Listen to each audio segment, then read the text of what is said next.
There's a scene at the start of the Netflix show Afterlife where Ricky Gervais' character, Tony, is about to take his own life, having lost his wife to cancer.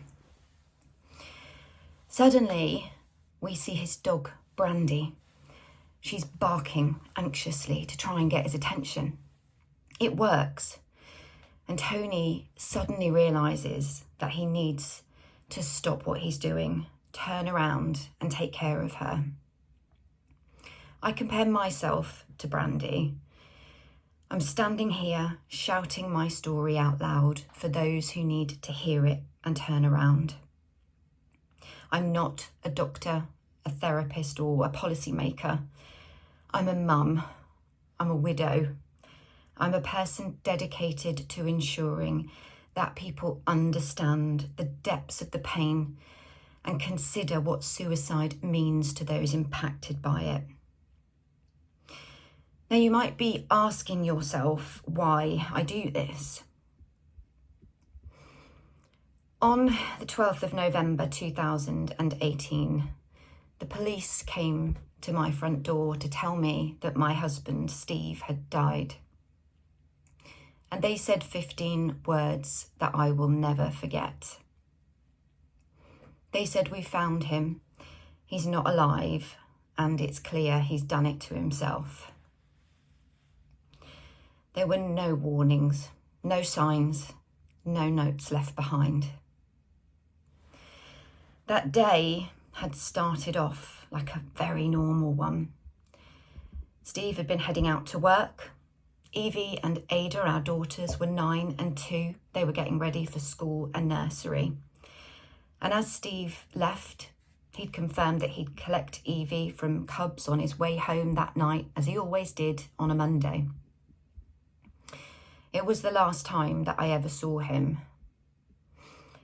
In that moment that the police came to my door, my whole world changed from this neat and tidy square shape where we filled the 4 chairs around the table and the 4 seats in the car to a really wonky and unfamiliar triangle shape. Now, I describe this unique kind of loss as a bit like grief with a microphone. When it comes to suicide, everything is amplified. It's louder, sharper, deafening at times. I was unable to accept what had happened. I battled deep feelings of resentment and anger towards the situation and to Steve, and my ability to trust people was gone. We'd been together for 18 years, and I couldn't believe he hadn't told me that he was feeling this way. Those first few years without him were unbelievably challenging, particularly with a global pandemic thrown in to test me on top of everything else. As time passed, though, I finally began to adjust to my new life as a knackered double parent. I'd been given no choice. I started to see a therapist who said the most profound thing to me in our very first session. Kirsty recognised how much I was struggling and how hopeless I felt. And she said to me, "I will carry hope for you until you're ready to carry it for yourself." Now, that was a real turning point for me, hearing those words. I slowly began to accept the loss and heartbreak that we carried with us every day. And I started to reshape our lives around this really tragic experience, to form a very different kind of future for me and my girls, where hope could absolutely play a part. I started to write a new story, a story I call Daddy Blackbird, to help others understand what life is like when the unthinkable happens, and to bring some degree of relatability to those who find themselves in a similar position. I called it Daddy Blackbird because of the little chap that would visit our back garden every single day, that became a symbol to me and a kind of comfort that made us feel like Steve was still there somewhere. Now today, granted new perspective by the passage of time, I've broadened my thinking further, and I've looked at how our tiny trio, my small family, fits into the bigger picture to fully embrace the power of three, drawing strength from 3 areas of my life, what I call my triangle of recovery. The power of me is all about digging deep to rediscover the strength I had in myself and to build on what I already knew, to develop new skills and qualities that I needed for this new shape.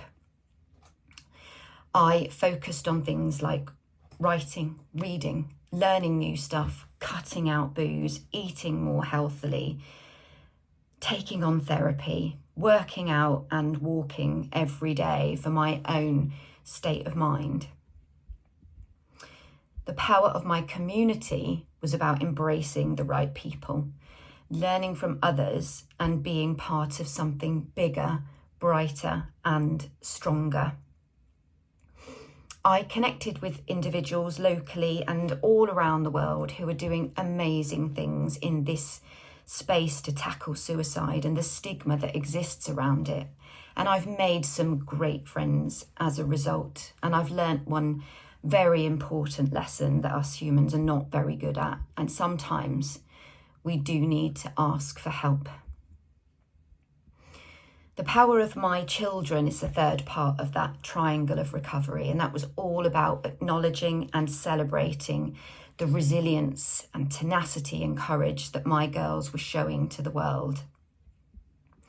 I watched my older daughter Evie as she struggled at school to listen to upsetting language around suicide and horrible jokes that she would hear. She went on to write a story about how that made her feel, and then to create an animation that's now shared in schools, charities and workplaces about the importance of having greater consideration around the way that we communicate on this topic. She's now a multi-award winner for the work that she's doing in this space, and I'm incredibly proud of her.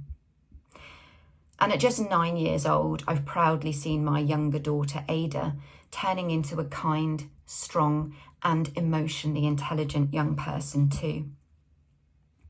I recall her reflecting at a very young age and saying to me, "Mummy, men don't grieve, men don't cry. They should, because otherwise they live shorter. They need to let the emotion out so they don't die."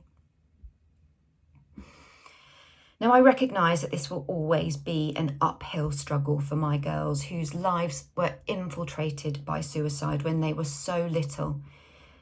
And it will always be tough for me too. We will continue to shape our story wherever we can though, because it's become a really important part of our healing journey. And we're always told that by being so open and honest, we might just save a life one day. And on that note, I want to leave you with a message that I recently received from a chap who heard me speak, because he sums up the power of sharing stories perfectly. He said to me, "Having you explain what you and your family have been through and are still going through really makes people open their eyes to the immensely sad reality of suicide. People like you and your daughters who are strong enough to tell the world your story are the reason I'm still here and give me strength to be open about my own struggles." And I believe that's really powerful stuff. Thank you for listening to me.